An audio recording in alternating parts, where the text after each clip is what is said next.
มาพี่บุญเพ็งมาไอ้มาสวัสดีครับสบายดีพี่ๆทุกคนเนาะมื้อนี้ก็มาพ่อครับเบาบ้างเนาะพ่อแม่พี่น้องก็คือเบาบ้างกันสิเฮามาหาน้องบุญเพ็งกับน้องบุญมีมื้อนี้เนาะว่าเพิ่นอยู่จังไดเนาะอยู่กัน2คนบ่หรือว่าอยู่ครบหน้าครบตาบ่หรือว่าจังไดเนาะก็มี FC ผู้หนึ่งพี่เพิ่นคนหนึ่งเพิ่นบอกมาว่ามื้ออื่นก็ลองไปอีกเด้อเพิ่นน่ะเนาะก็คือเบาบ้างหันมาทุกวันทุกคนเนาะมาทุกวันก็คือตั้งแต่ว่าจะมาสวยหรือว่ามาเช้าเท่านั้นเนาะก็คือเบาบ้างมานั่นเพราะมันอยู่ใกล้แน่เนาะก็คือน้ำมันรถมันก็บ่เปลืองบันไดนะถ้าเอาไปไกลมันก็น้ำมันรถมันก็เปลืองเนาะใส่50,000นะทุกคนใส่รถ50,000มื้อนึงเท่านั้นเนาะถ้าแล่นอ้อมไปฮอดบ้านเขาเสาพรบ้านเขาเสาแดงนั่นเด้ถ้ามาฮอดพี่น่ะพอดีหมดเลยทุกคนแต่ถ้าว่าอยู่ในบ้านนี่ก็สิคุ้มค่าเยอะเนาะสิเที่ยวได้ประมาณ2เทื่อจังหมดนะเดี๋ยวจะได้กะเฮาไปติดตามเบิ่งนำกันเนาะแล้วก็ไปเยี่ยมยามถามข่าวในยามเช้าเนาะเฮาไปแล้วกะไผมีความคิดเห็นอยู่ในมกอยู่ในใจว่าอยากถามเพิ่นเนาะก็สามารถแสดงความคิดเห็นผ่านช่องทาง YouTube ของเบาบางนี่ได้ไหมพี่น้องเนาะแล้วก็สามารถแสดงความคิดเห็นมาได้เลยว่าเป็นจังไดทักทายสบายดีเพิ่นเนาะมืดขอบมืดโคเพิ่นพี่น้องไปร้านน้อยบุญเพ็งมาแต่ไสนะเบิ่งบุญเพ็งมาไสน่ะ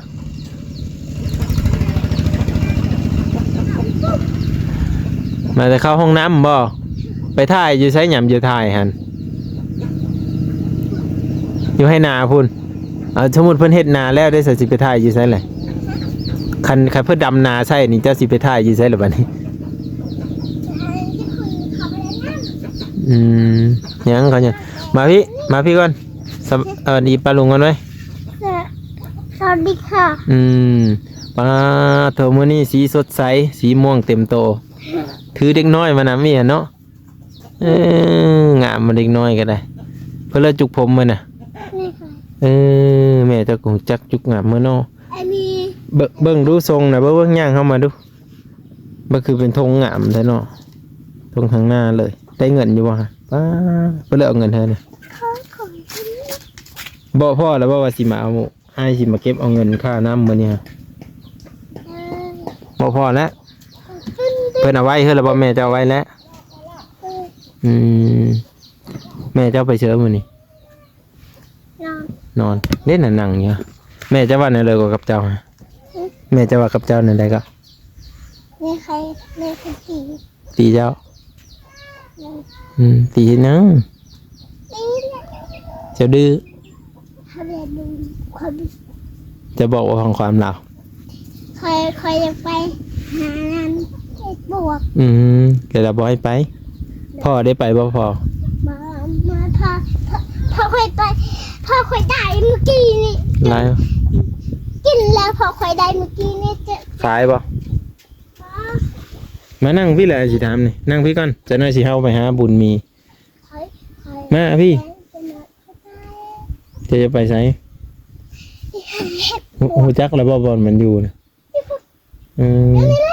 จะไปนะแม่บ่ไปผู้เดียวโอ้เก่งแท้พี่มานั่งพี่มาสิถามนี่จะป่วยได้ยินข่าวว่าจะกินอันนั้นบ่มานั่งพี่ก่อนเหรออันยังเคยถามนี่นั่งนี่นั่งไกลๆได้ยินข่าวว่าจะกินพิซซ่าบ่พิซซ่าเนี่ยพิซซ่าอะไรมันหัวจักบ่พิซซ่าบ่เคยหัวจักเลยบ่เคยกินเลยบุญเพ็งไม่เคยหัวจักมันพิซซ่านั่นบ่เคยเห็นพิซซ่าบ่อันนี้ก็มันเป็นขนมวุ้นอันนี้พิซซ่าเป็นจังไดบ่หัวจักไปใส่แล้วมาพี่นี่ไอ้เสี่ยวให้เบิ่งนี่นั่งก่อนนี่นั่งอยู่นี่เบิ่งพิซซ่าเอาหน้ายังเอาหน้าทะเลหรือว่าเอาหน้ากุ้งหรือว่าเอาหน้าหมูเบิ่งมีสัญญาณอยู่บ่สิพาบุญเพ็งเบิ่งพิซซ่าก่อนเด้อบุญเพ็งนั่งนี่นั่งนี่นั่งนี่อย่าติ้งเดี๋ยวปลาลุงเพิ่นลายตานี่ นางฮันเดี๋ยวนางทาเด้อข้าวหนึ่งเด้อ โอ้ย มาโดนดอกพิซซ่าขึ้นออกอยู่ว่ามันเป็นจะได้พิซซ่านี่ โอ้โห บ่เคยได้กินเลยบ่ตั้งแต่เกิดนี่ยากอยู่บ่ยากบ่ ปอกขาไม่ได้สีนะ บ่สมมุติว่าซื้อให้กินนี่ยากอยู่บ่ เลย พิซซ่าคิดยากอยู่ว่าเลยฮะ โอ้ย พุ่นนั่งอยู่พุ่นนั่งอยู่พุ่นน่ะนั่งอยู่หั่นแหละไผสิเฮ็ดจังนั้นบ่นี่พิซซ่ามันสิเป็นจังซี่เห็นว่าสีขาวๆอ่ะ นี่ เออ โอ้ยขาละ พิซซ่ามันจะเป็นจังซี่ทุกคน แม่ขาละ บ่มักบ่ บามักตีบุญ มักแต่วุ้นโอ้ยแล้วกันเนาะว่าสิบ่ได้กินได้ครับว่าซั่น ใครมาแกนั่น มักแต่นาย ไอ้ มักแต่แกงหน่อไม้บ่มื้อนี้สิมาเก็บเงินเด้อสลอยเด้อมื้อนี้เด้อ ผมมี หึโอ้ยคือว่าซั่นเดี๋ยวมีได้บอกโพเด้อ อั ซั่ น น เดียวนี่ ค่อยบอกแล้วเด้เมื่อวานนี่ว่ามื้อนี้ค่อยสิมาเก็บเงินเหมือนสิไปเอาน้ำเลยสวัสดีค่ะโอ้ยยิ้มอีตุ้มนี่ตุ้มนี่แพงอยู่บ่เอ้ยหั่นตู้ ใครเห็นนะน้อง เอาคือเฮอร้ายแท้ละมันนี่ฮะคือเฮอร้ายแท้อร่อย น่าเงินหันหัวเงินใคร เฮ้ยยังหอด20,000บ่ค่ายังแน่นี่ค่าวุ้นบ่ส่งคืนเด้อส่งคืน 10,000 ให้ใคร10,000เอา แต่เจ้า เอาน้ำตะนำได้ น้ำตอนได้ จะวาวมันได้ ตอนก่อนก็มีแต่10,000นี่แล้ว ตอนก่อนเจ้าให้เด้มื้อนั้นเจ้าให้20,000เด้บุญมีเมื่อวานนี้เจ้ากินบ่มาคอนะ FC ปลาลุงยันเจ้า คนเห็บปะบาง ขาคอมาคอจะบ่ได้กินคำเนาะ ทิมเดี๋ยวมันกัดเด้เดี๋ยวมันตอดเจ้าเด้หมดนี่มันกัดนี่กัดกึบไปหาเฮ็ดดีบ่สะร้อยมื้อนี่ได้อยู่บ่บ่ได้ซ้ำ ได้ละดี ว่าแล้วมันเริ่มมดเลยเนาะแบบคนหาร้ายมันก็เริ่มมดนั่นนะ เม็ดอีกยัง เฮ็ดปวก ยูทูสับขอแม่ขอหันลายขอเอาเห็ดปวก เต็มเลย เลย นี่ เป็นโทรศัพท์เลย แม่เจ้าเราไปหาสแกนแล้วเบิ่งอยู่หั่นบ่อนนี้เฮ็ดปวกสิออกเนาะแล้วก็ย่างไปเลยเห็นบ่ถ้าข้าเราได้โทรศัพท์ละมานเนี่ยเฮ็ดปวกนั่นแหละวะ บ่เด้อ เอาไปสิบ่ ตั้งโทรศัพท์เขาเบิ่งอ่ะ อืม หลายเห็ดปวกอยู่นี่ เก็บเอาเลย เอาเลยเขาจิ๊ด อืม จิตตุ่มแล้วไม่ได้ไปเชอร์บอมมานี่เป็นเรื่องจะมีเห็นจับโทรศัพท์แล้ว โทรศัพท์ตายแล้วไม่จักอย่างบ่เฮ้ยตายแล้วบ่โทรศัพท์ บ่ยี่เหรียญนั่นแหละอะไรดี รถไฟฟ้าได้เป็นเนี่ยเริ่มมีเห็น รถไฟฟ้าอยู่เพื่อนลุงคอยประสาทเด็ด โอ้ไปสั่งเลย เตี้ยนเราอู้ย พ่อใหญ่เกิ้งไปเสือแล้วค่ะ ไปตันไหนจนให้อยู่หอมจนอยู่ก็เติมก็ได้ไม่ไรแล้ว กระเพงจะแล้วมีจังหอมมีจักดมน้องเพลง เสียยังไม่เช็งดิ ดีเยอะ ได้น้อยนึงโผล่จะไปหาน่ะถามบุญเพ่งกี่นึงนี่บุญเพ่งเคยกินพิซซ่าบ่ว่าซั่นไม่เคยกินน้องตกนะชาวร้อยได้เคยกินอยู่ว่าพิซซ่า อีหยังพิซซ่า อีหยังพิซซ่าอ๋อยอตายคักวันอีหยังพิซซ่าว่าซั่น เขาก็เคยกิน ตั้งแต่เกิดไม่เคยเห็นเลยบ่ แม่ไปซอยระบวกมันมีคนเอาลูก โอ้อาจสิไปซ่อนลูกหัวทางตกจะขึ้นเดี๋ยวตกนี่มันมินนึงนี่ นี่ก็ได้ระบวก อยู่แถวเลย เทปาวิกี้ดิ พอมันมีคุมวิกเนาะ แม่ ตกนะบุญเพ่งอย่าพาน้องเฮ็ดนะเลยนั่งโอ้เก่งเอาน้องก็ได้เนาะถือว่าเก่งนะทุกคนร้านน้อยนี่ร้านน้อยบุญเพ่งเอาน้องเนาะ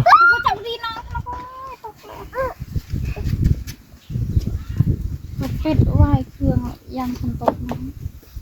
ฝนตกมาแล้วมันสิยากเนาะ โอ้กูเช็ดก่อน โอ้ยเนาะ ตัวปลาจุ่มให้ยำก็เตะส่งให้ยำก็กู แต่มันขึ้นแล้วบัดนี้ ดึงดึง ขึ้นแล้วบัดนี้บุญเพ่งนะได้ทรงนุ่งทรงงามงามเนาะสารวัตรมื้อนี้เนาะเอ้าแล้วเป็นเพิ่นน่ะบุญเพ่งเบิ่งน้องนี่ฮะ เว้ยคือสักไม่ แม่นเพิ่นตอดนะโอ้โห เพิ่นได้ขึ้น ย่างขึ้นเลยแหละโอ้ยตกนะบุญเพ่งตกนะ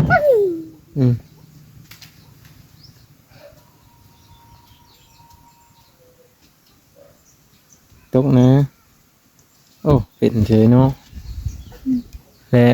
ว่าสิไปหากะบ่มีผู้เอาบุญมีซ้ำเนาะ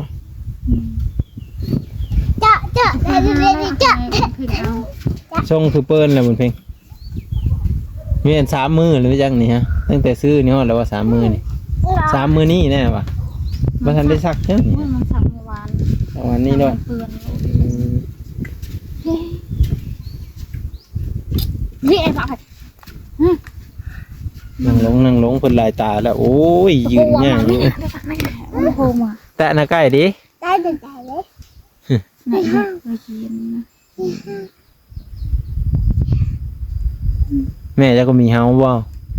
จะกินข้าวกับหยังเช้านี่บุญเพ่ง กินข้าวกับปลา โอ้ได้ปลาอีกปลาใหญ่บ่ บา สำไร ประมาณนะพูยเห็ดตัว กินเฮ็ดพวกเขาว่ากินปลาโอ้ยเสิร์ฟไม่ได้แล้วบุญเพ่งนี่ขี้โตอีแล้วเนี่ยบุญเพ่งได้แต่ปลาตลอดเนาะ คอยไปได้ยืนจะมี เห็นยังไงเดี๋ยวมันเต้นเอาหัวเจ้าได้เต้ไปซ่อนนำมีสร้างเห็นบ่เพิ่นซ่อน คอยสอนได้ได้ ได้บ่ คอยสอนจะได้นี่ตะอือเด้อ ตาลือเด้อ ให้สักอะไรฮะ แล้วสิเปาะเสื้อบัดนี้ถ้าน้องลินนั่นบ่ระวังบุญเพ่งน้องจะสิตีลังกาลงฮะตกเด้อ เย่เสงกันละตะเกิดเย่เสงไง โดดลงเลิศคันสิลงก็ได้ จะมองไม่ลูก เห็นบ่น่ะเพิ่นไปซ่อนน่ะบุญเพ่งไปบ่แล้วไปซ่อนน่ะเพิ่นน่ะไปบ่เบิ่งบุญเพ่งไปซ่อนน่ะเด้อ ขอ นี่ เพิ่มให้ยำนกไปเพาะเด้อ แม่ก็เยอะไปพ่อแม่ อ๋อ นี่ให้บุญเพ่งอีนี่จะสิไปนำไผเลย ไปแล้วไปหาเห็ด นี่เราไปแล้วบุญเพ่งไปเนี่ย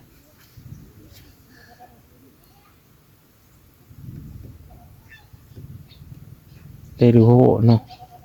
หาตอนเพลนกินตอนเพลนหาตอนเช้ากินตอนเพลนหาตอนเพลนกินตอนแรงเนาะ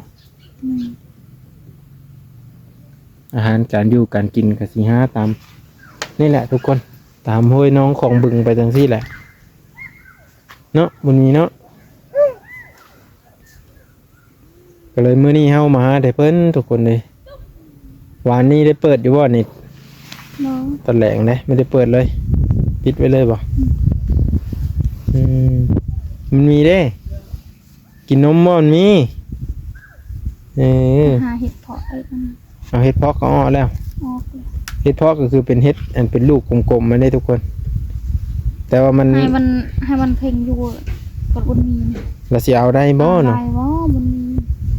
ยันเราเอาไม่ได้นะว่ะอุ้มไปนำกันบ่ได้บ่ ว้าแดดนี่ทำสีดู อุ้มย่างไปเลยแล้วแหละ ฉันงานบ่มีคอยมี จังยันไม่ดีเนาะขนาดอยู่นี่ก็ยังบ่มีแม่นบ่ อยู่บ้านเขาจะโลนให้มันมีสัญญาณเมื่อคืนนี้มันเสร็จมา โอ้มันเสร็จหาเนาะ คืนนี้นอนแล้วมั้ง อืม นอนแล้ว นอนแล้วบ่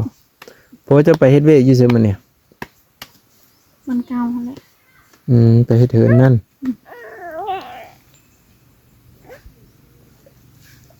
เพิ่นพากันกินข้าวกินปลาแล้วแหละทุกคน มันชื่อบักห้องกับมันเห็นตลาดน้อย เขาไปแล้วแม่นอนตื่นสายมั้ยจ๊ะ โอ้ยตีดึกเลย 2คัน3คันแล้วมื้อนี้เขาแล่นขึ้นมา บ่ นะ เห็นโอ้โหหัน มองหมดบ่ หมดเลยใบสี มีอยู่บ่อนขาย จ้ะ ตลาดเมืองชน เฮ้ยตลาดขี่รถไฟฟ้าเด้ไป อุ้ยเดี๋ยวมันหมดคิวชิโกรด บ่หมดบ่หมด หมดนะ หมอมันสิหมดอยู่เด้อ หมดละหมดนะโอ้ยมันถูกเมย์ตาลูกนั่นลูกเลยจึงเอาจึงเอาจึง ปล่อยแล้วลงได้แล้วลิ้นเลยบ่ จึงเอาใช่อืมตกนะฮะตกนะฮะตะลูดลงให้เจ็บได้ฮะน้องคือซ้อนบาทเดียวนึงแล้วก็ย่าอะไรกันนะหายบ่นี่อันนี้เด้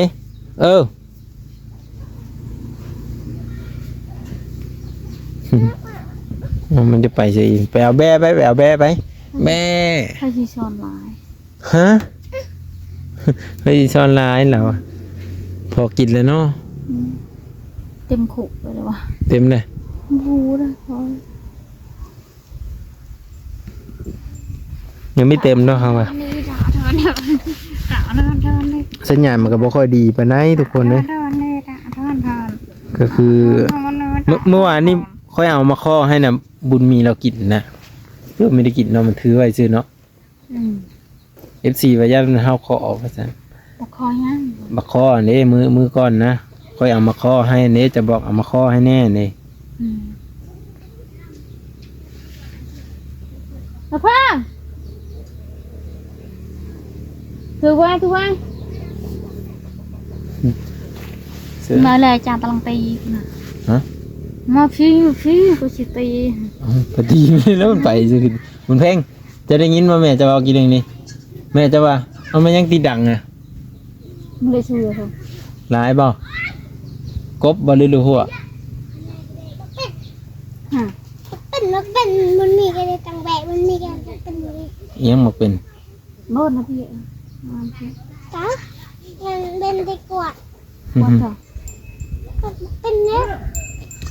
กดมาเป็น มี FC เพิ่นว่า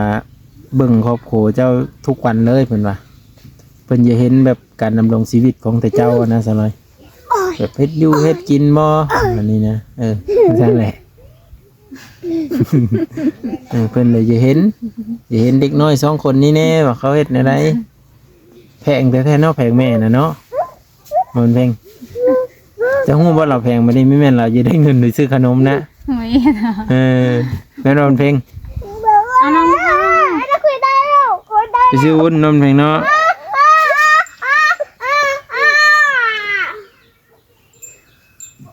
เพิ่นว่าระวังไว้เด้อยันเมาตะลิมโทรศัพท์แล้วยันบุญเพลงตกหัวคันไดจักวันหนึงเพิ่นว่าหักจักยามเลยแล้วอันนี้สิมาอ่าน บันไดลินโทรศัพท์วันนี้ บางเดียว เป็นกำลังใจให้นะครับเบาบาง FC จากประเทศไทยบ่เฮ็ดพูดไปนั่งอยู่ไปมันยังเห็นไป ลินโทรศัพท์วันนี้ เฮ้อป้าลุงเพิ่นเห็นในหนุ่งเสื้องามๆอ่ะนะโอ้ยแกขี้ดังอีกโอ้ยเนาะงามแล้วเนาะแกขี้ดังเนาะ ลินโทรศัพท์ บอกแล้วเห็นไหมจับโทรศัพท์แล้วไม่เอาลูกมือก่อนได้โตบุญเพ็งบุญมีย่างไปหาแบฮะมีแต่บุญเพ็งเอาน้อง บุญเพ็งไปเรียนหลอเบาบางนั่งร้อยไม่ดูลูกแล้ว เอาแต่จับโทรศัพท์อย่างเดียว ใส่รองเท้าบ้างนะบุญเพ็งใส่ให้บุญมีด้วยนะยังเจ็บเท้า เพิ่นเอาเสื้อเกิบหน่อยเด้อเกิบบุญเพ็งนี่คือว่าเกิบมาหลายคู่ พ่อมีไหม มีอย่างเกือบกองพูดโอ้ยทำอะไรใช้ เสื้อเด้อเดี๋ยวเพิ่นเห็นเจ้าใส่เกิบเพิ่นก็ซื้อมาให้อีกกันสมมุติมันขาด ใช่เกือบนะกู ครับเพิ่นเห็นบ่ใส่เกิบแบบนี้เพิ่นก็บ่ซื้อให้แล้ว ใช่อย่าเห็นน้องอย่าเห็นน้อง อย่าเฮ็ด ได้ก็เลยค่ะได้ แม่ปีเด้ไปเอาปุ๊บมาอ่านไปหาไปอาสิสอนหนังสือให้บุญเพ็งอ่านเลยบาดนี้ เบิ่งในละเฮ็ดเพิ่นน่ะบุญเพ่งจะเบิ่งน้องเจ้าฮะ จิตใจยาย เดี๋ยวจะเบิ่งน้องจะเบิ่งหยังอะนะโอ้ ตาจุ๊จุ๊ฝึกกันตาฉันไป มีป๊อบอีเนาะ นี่เอานี่โน่นเพ่งแปลปุ๊บมาไปสิสอนหนังสือให้ไป นี่เนี่ยเรียนตระเสือดาไงตารางชมพูว้าว มื้อนี้ล่ะสิอ่านภาษาอังกฤษพร้อมได้บุญเพ่งฮะชื่ออยู่บ่ A B C D ชื่อบ่กอไก่ขอไข่ลืมเนาะมีจักดีจังมือแหละครับไม่ได้อ่านเนี่ยเอาชื่ออยู่บ่จังมือแหละจังมือจักวันแหละชื่ออยู่บ่แม่นลืมเนาะมีจักชื่อว่าจักวัน ตัวละ วันหนึ่ง2 วัน จะมีแผงแม่บ่แม่จะมีผู้เดียวได้ ไม่ใช่หายเคยไม่ได้หาย คันแม่ให้แล้วเจ้าบ่แพงเนาะสร้อยเพิ่นเอาลูกกินนมอยู่ทุกคนไปเดี๋ยวไหนกะมุนเพ่งเดี๋ยวปุ๊บมาไปเดี๋ยวไอ้สีสอนให้ไปไอ้ เห็ สี นไหม ไอ้สีผาอ่านไป อยู่ไปช้อน ไอ้บ่ได้ให้เจ้ากลับมาอ่านน้ำอ่านนี่ดิ อยู่ไปช้อนระบบนะอะไรกิน แม่เจ้าสิไปสอน ย่านว่ากูไปเนี่ยเด้อ คันเดียวไปนะแม่จะเอาไปเอาปุ๊บมาไปเจ้าบ่ไปบ่แหละ ôn đồng người tê chỗ tao luôn tạ luôn tao luôn gặt tao luôn chào tê tạ liền อืม tao luôn lần lội tớ đây lần đinh phút nữa อืมเอาไปลูกมันกินนมก่อนมาบุญเพ่งไปเอาปุ๊บไปแล้วไปเฮ็ดหยังแหละนะเฮ็ดหยังแหละฮะไปเอาปุ๊บมาไป pin quẹt cái đường này มีจะเป็นบ่หนังสือนะเพิ่นว่าบุญเพ่งเรียนหนังสืออยู่บ่เบิ่งในจุกผมก็งามนี่เพิ่นละจุกเฮอนี่ ขอ เจ้าเองโอ้ยเบิ่งในทางหลังนี่เบิ่งแงนหน้าขึ้นดูเลยมันบ่ปกตาไว้ดิก็งามน่ะแม่นยังติดคอน่ะเบิ่งดูนี่ไอ้คอสิแน่ใส่ซอยอันนี้น่ะเบิ่งไอ้เบิ่งแน่นี่มันคือมั่นคงเนาะใส่ซอยซั่นบ่ขาดเลยบ่ ปันนั้นทันภาพที่ตายหาเป็นเหม็น เปลี่ยนใหม่อีกยักแขนยังแขนยาเนาะ ข้าวไทยพี่หลาน บุญเพ่งเดี๋ยวนี้อยากบอกจ้าบัดใหญ่เลยก็แขนแบบซีเดอร์มันยังบ่เปลืองใส่ซอยขำใส่ซอยเงินเด้อ บ้า เอ้าประหยัดเด้ซะ บ้า ฮะ